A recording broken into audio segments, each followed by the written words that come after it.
इस लेक्चर में हम लोग डाई इलेक्ट्रिक हीटिंग के बारे में स्टडी करेंगे। Dielectric heating, the process of heating an insulating material with the use of high frequency alternating current is called dielectric heating। यानी कि किसी इंसुलेटिंग मटेरियल को हाई फ्रीक्वेंसी अल्टरनेटिंग करंट के द्वारा हीट करने के प्रोसेस को डाई इलेक्ट्रिक हीटिंग कहा जाता है।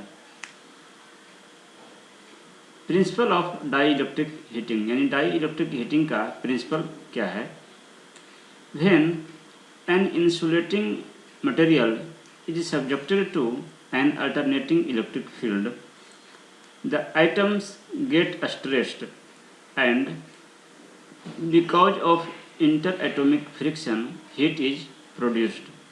यानी कि जब किसी इंसुलेटिंग मटेरियल को अल्टरनेटिंग इलेक्ट्रिक फील्ड अप्लाई किया जाता है, द आइटम गेट्स स्ट्रेस, तो उसमें जो आइटम्स हैं वो उनमें स्ट्रेस डेवलप होता है and because of inter atomic friction heat is produced, और उनके आइटम्स के बीच में इंटर एटोमिक फ्रिक्शन होने के कारण जो है उस डाई इलेक्ट्रिक मटेरियल में हीट प्रोड्यूस होता है।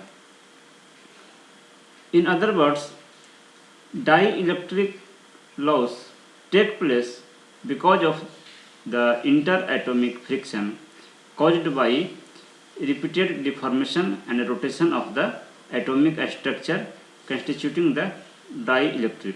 यानी डाई इलेक्ट्रिक मटेरियल जो है उसके कंस्ट्रक्शन में, उसके स्ट्रक्चर में रोटेशन और डिफॉर्मेशन बार बार होने के कारण उसमें उनके मॉलिक्यूल्स के बीच में इंटर एटोमिक फ्रिक्शन डेवलप होता है और इन फ्रिक्शन के कारण डाई इलेक्ट्रिक लॉस होता है, यानी कि लॉस होता है जिसे कि डाई इलेक्ट्रिक लॉस कहा जाता है।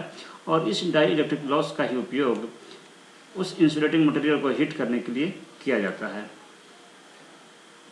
यहाँ पे जो डायग्राम है इसमें दिखाया गया है डाई इलेक्ट्रिक मटेरियल को हीट करते हुए। तो ये जो है आपका इलेक्ट्रोस्टैटिक प्रिंसिपल पे बेस्ड होता है, इस पर आधारित होता है। इसमें जिस मटेरियल को हीट करना है उसे दो प्लेट्स जिसे कि इलेक्ट्रोड कहा गया है उनके बीच में इसको रखा जाता है और इन प्लेट्स को हाई फ्रीक्वेंसी एसी सप्लाई से कनेक्ट किया जाता है। इसका जो इलेक्ट्रिकल इक्विवेलेंट सर्किट है वो आपका यहाँ पे दिखाया गया है। जो इलेक्ट्रोड्स हैं ये आपके कैपेसिटर का काम करते हैं। तो इक्विवेलेंट सर्किट में एक कैपेसिटर और उसके पैरेलल में एक रेजिस्टेंस को दिखाया गया है और इन दोनों के कम्बिनेशन को, पैरेलल कम्बिनेशन को AC high frequency AC supply से कनेक्ट किया गया है, जिससे कि आपको यहाँ पे उसका वोल्टेज जो है आपका वी इन है, इनपुट वोल्टेज। जो रेजिस्टेंस है उसमें जो करंट फ्लो हो रहा है रेजिस्टेंस वाले ब्रांच में वो आपका आई आर है और जो कैपेसिटेंस वाला ब्रांच है उसमें जो करंट फ्लो हो रहा है वो आई सी है और इन दोनों का जो रिजल्टेंट करंट है वो आपका आई है। तो इस इलेक्ट्रिकल इक्विवेलेंट सर्किट का अगर फेजर डायग्राम ड्रॉ किया जाए तो फेजर डायग्राम कुछ इस प्रकार का होगा कि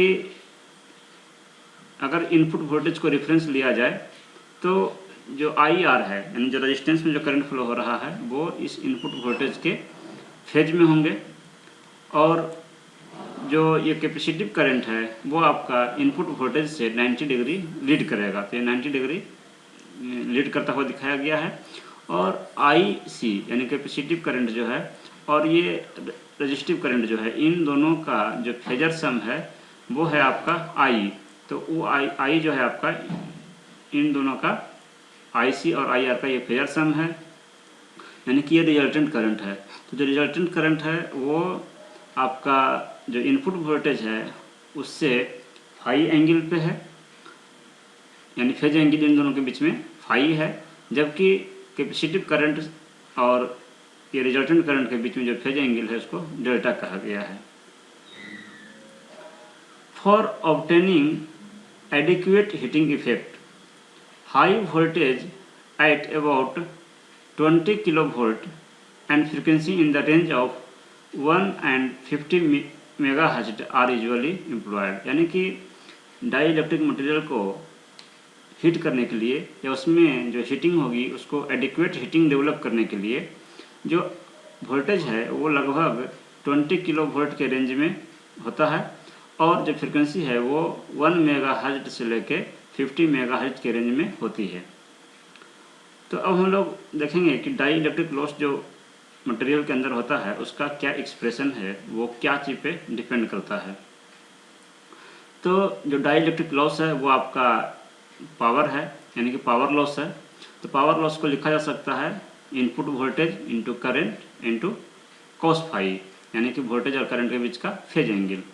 तो जो फेजर डायग्राम था उसमें उसको देख के आप लिख सकते हैं कि आई कॉस फाई, उसके जगह पे आप आई आर लिख सकते हैं, क्योंकि आपका ये आई था और ये आपका आई आर था, तो और इन दोनों के बीच का एंगल फाई था। तो आई कॉस फाई, अगर इसका जो इधर वाला कंपोनेंट होगा तो उसको हम I cos phi equal to I R लिख सकते हैं। तो यानी कि आई कॉस फाई की जगह पे हम आई आर यहाँ पे लिखा गया है। और जो V I N into I R है, तो अब हम आई आर को डेल्टा का टर्म में लिखना चाहें तो उससे आई सी टेन डेल्टा लिख सकते हैं। आई आर के जगह पे आई सी इंटू टेन डेल्टा लिख सकते हैं, क्योंकि जो फेजर डायग्राम है वहाँ पे अगर आप देखें तो tan delta is equal to I R बटा आई सी आप लिख सकते हैं। Tan delta is equal to I R बटा आई सी, तो यहाँ से अगर आई आर इजकल टू निकालेंगे तो I C into tan delta. तो इस प्रकार से आपका हो गया V I N into I C into tan delta. इसके बाद जो आई सी है इसको भी हम चेंज करेंगे। तो IC जो है आपका एक कैपेसिटर के थ्रू फ्लो होने वाला करंट है, इसके क्रॉस जो वोल्टेज है वो आपका इनपुट वोल्टेज भी इन था। तो हम इसको, इसमें जो करंट है IC, इसको लिख सकते हैं कि वोल्टेज बटा कैपेसिटिव रिएक्टेंस, वोल्टेज बटा कैपेसिटिव रिएक्टेंस लिख सकते हैं। तो वोल्टेज आपका भी इन है, कैपेसिटिव रिएक्टेंस कितना होगा 1/ωc कैपेसिटिव रिएक्टेंस। तो यानी कि हम लिख सकते हैं भी input voltage into ωc into tan delta, ठीक है। तो यानी कि हमने IC के जगह पे भी इन ωc टेन डेल्टा लिख सकते हैं। और ये भी इन मिलकर के आपका हो गया इनपुट वोल्टेज का square into ωc into tan delta. तो इस प्रकार से हम कह सकते हैं कि जो डाई इलेक्ट्रिक लॉस हो रहा है वो आपका जो इनपुट वोल्टेज है उसके स्क्वायर के प्रोपोर्शनल है, साथ ही साथ जो फ्रिक्वेंसी है उसके भी प्रोपोर्शनल है।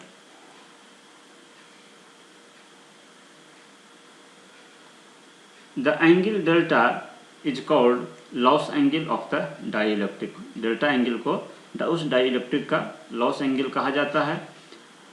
It indicates health of the dielectric material, यानी ये लॉस एंगल जो है वो डाइलेक्ट्रिक मटेरियल के हेल्थ को इंडिकेट करता है।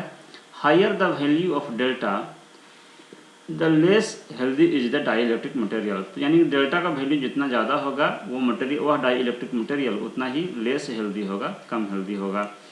For most of the dielectric material delta is small, यानी ज़्यादातर जो डाइलेक्ट्रिक मटेरियल्स हैं उनके लिए डेल्टा का वैल्यू बहुत ही स्मॉल होता है। इसलिए हम टेन डेल्टा के जगह पे ओनली डेल्टा लिख सकते हैं, क्योंकि tan delta is nearly equal to delta for if delta is small. अगर डेल्टा अगर बहुत कम है, बहुत स्मॉल वैल्यू है, तो tan delta is nearly equal to delta होता है।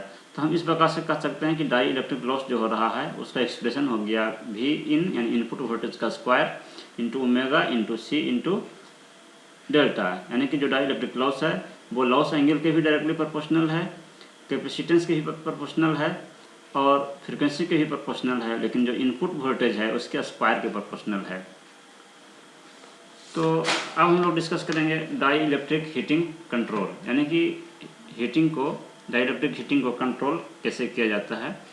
तो फ्रिक्वेंसी को वेरी करके जो है हीटिंग को, डाई इलेक्ट्रिक हीटिंग को कंट्रोल किया जाता है। इसके लिए आपका जो है एक रेक्टिफायर इन्वर्टर सर्किट है, और जिस मटेरियल को, यानी जिस इंसुलेटिंग मटेरियल को हीट करना है उसे यहाँ पे इन्वर्टर के आउटपुट में लोड के रूप में यहाँ पे रखा गया है।